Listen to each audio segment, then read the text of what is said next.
Hi అండి. నేను మీ కేసరాంజలి. అందరూ ఎలా ఉన్నారు? బాగున్నారా? అయితే ఈరోజు వీడియో వచ్చేసరికి మనం మంచి డ్రై ఫ్రూట్స్ మిల్క్ షేక్ అయితే చేసుకుందామండి. అది ఎలా చేసుకోవాలి ఏంటనేది ఈ వీడియోలో అయితే మీకు చెప్తాను.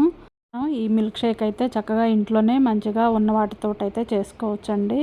మనం బయట కల్తీలు ఏ పాలు వాడతారో తెలీదు. అలాంటప్పుడు మనం చక్కగా ఇలాంటప్పుడు ఎండల్లో కనుక మనం ఇంట్లో చేసుకొని పెట్టామనుకోండి, పిల్లలకి మంచిగా ఆరోగ్యానికి మంచిది.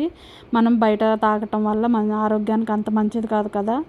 ఈ మిల్క్ షేక్ చేయడానికి నేను తీసుకుందైతే జీడిపప్పు, అలాగే బ్లాక్బెర్రీ అండి, అలాగే పిస్తా పప్పు కూడా తీసుకున్నాను అనమాట. మనం జీడిపప్పు ఒక 15, అలాగే పిస్తా కూడా ఒక 15, 20 లోపు, అలాగే కొన్ని బ్లాక్బెర్రీస్ తీసుకున్నాను, అలాగే కొన్ని ఖర్జూరాలు అయితే తీసుకున్నానండి. ఇంకా వీటన్నిటిని అయితే మనం ముందు కొంచెం నానపెట్టుకోవాలి. ఇవన్నీ కలిపి మనం ఒక బౌల్లోకి అయితే తీసుకొని అందులో కొంచెం వేడి వాటర్ తోటి నానబెట్టుకున్నాం అనుకోండి, త్వరగా నానతాయి అన్నమాట. అదే చన్నీళ్ళు అనుకోండి ఒక 1.5 అవర్ అట్లా పెట్టుకోవాలి. అదే కొంచెం వేడి నీళ్ళు పోసుకోమనుకోండి, అర్జెంటుగా కావాలి అనుకుంటే కనుక ఒక హాఫ్ అన్ అవర్ అలాగా కొంచెం గోరువెచ్చటి నీళ్ళు పోస్తే కనుక త్వరగా అయితే నానతాయి అన్నమాట. అందుకని నేను కొంచెం గోరువెచ్చగా ఉన్న వాటర్ అయితే వేసాను అనమాట. ఇవన్నీ ఒక బౌల్లోకి అయితే తీసుకొని నానబెట్టుకున్నాను అనమాట.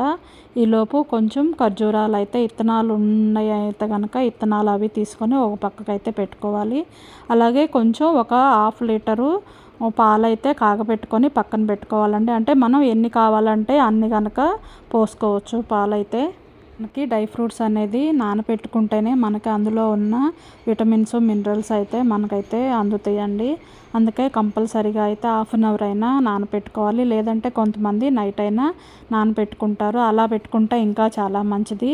అలాగే కొంచెం సబ్జా గింజలు కూడా తీసుకుంటున్నానండి. ఈ సమ్మర్లో అయితే మనం తప్పకుండా సబ్జా గింజలు అయితే ఏదో ఒక రూపంలో అయితే తీసుకోవాలి. అంటే జ్యూసుల్లో కానీ లేకపోతే వాటర్ బాటిల్లో కూడా కొన్నిసార్లు అట్లా వేసుకొని వాటర్లో కూడా కలుపుకొని తాగొచ్చు. కొంతమంది ఆఫీసులకు వెళ్ళే వాళ్ళు అయితే వాటర్ బాటిల్లో కూడా వేసుకుంటే మంచిదండి. అంటే వేడి చేయకుండా అయితే ఉంటుందండి. మనం ఈ సమ్మర్లో అయితే సబ్జా గింజలు తీసుకోవటానికైతే కంపల్సరిగా అందరూ ట్రై అయితే చేయండి. నేనైతే 2 స్పూన్లు సబ్జా గింజలు కూడా కొంచెం వాటర్ వేసి అయితే నానపెట్టుకున్నాను అనమాట. అలాగే ఖర్జూరాలు కూడా ఒలిచి పెట్టుకున్నాను. అలాగే కాచి చల్లార్చాను. అంటే పాలు కూడా కొంచెం గోరువెచ్చగా ఉంటే మంచిది. ఇంకా అలాగే ఇందులో అయితే మనం నానపెట్టుకొని మంచినీళ్ళే పోసి నానపెట్టుకుంటాం కదండి. ఇంకా ఆ వాటర్ తోటైతే నేను మిక్సీ అయితే వేస్తున్నాను అనమాట. అలాగే ఇంకా ఖర్జూరాలు ఇవి కూడా వేసేసి మిక్సీ అయితే పడుతున్నాను అనమాట.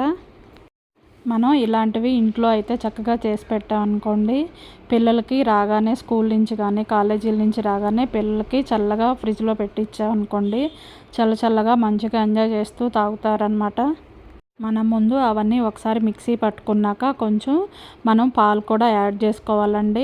ముందైతే పాలు కలుపుకోవద్దు. తర్వాత మిక్సీ పట్టుకున్నాక ఇలా అయ్యాక ఇంకా అలాగే మనం కాచి చల్లార్చిన పాలైతే కలుపుతున్నాను అనమాట.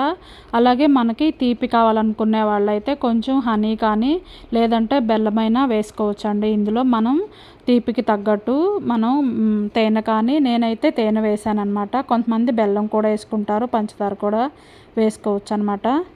ఇదంతా మిక్సీ పట్టిన తర్వాత ఒక బౌల్లోకి అయితే తీసేసుకొని మనం ఒక 1 అవర్, హాఫ్ అన్ అవర్ కానీ మనం ఫ్రిడ్జ్లో పెట్టుకున్నాం అనుకోండి, చల్లగా ఉంటుంది. మనకి పిల్లలకి కాలేజీ నుంచి రాగానే ఇవ్వటానికి మంచిగా అయితే బాగుంటుంది.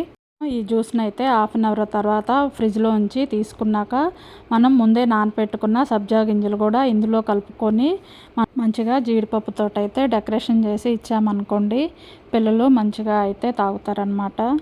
మీకు గనక ఈ వీడియో నచ్చితే ప్లీజ్ లైక్ చేయండి, షేర్ చేయండి, కామెంట్ చేయండి. తప్పకుండా మీరు ఈ సమ్మర్లో అయితే సబ్జా గింజలు తాగటానికి అలాగే కొన్ని జ్యూసులు కూడా ఇలాగా చూపిస్తూ ఉంటానండి. తప్పకుండా మన ఛానల్ని అయితే ఫస్ట్ టైం చూస్తున్న వాళ్ళు ఎవరైనా సరే సబ్స్క్రైబ్ చేసుకోండి. అలాగే లైక్ కూడా చేయండి.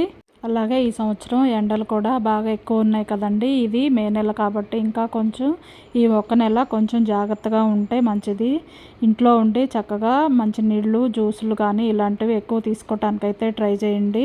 ఒకవేళ అత్యవసరం అయితే బయటకు వెళ్తే కనుక వాటర్ బాటిల్స్ అయితే పక్కన పెట్టుకోవటానికైతే తప్పకుండా ట్రై చేయండి. అలాగే మార్నింగ్ 10 నుంచి సాయంకాలం 5 వరకు అయితే బయటికి వెళ్ళకుండా ఉండటానికైతే ట్రై చేయండి. అత్యవసరం అయితే తప్పదు కాబట్టి మనం కొంచెం జాగ్రత్తలు తీసుకుంటే మంచిది. ఓకేనండి, మళ్ళీ నెక్స్ట్ వీడియోలో మళ్ళీ కలుద్దాం. ఓకే మరి bye. Thank you for watching. Anjali Keesara.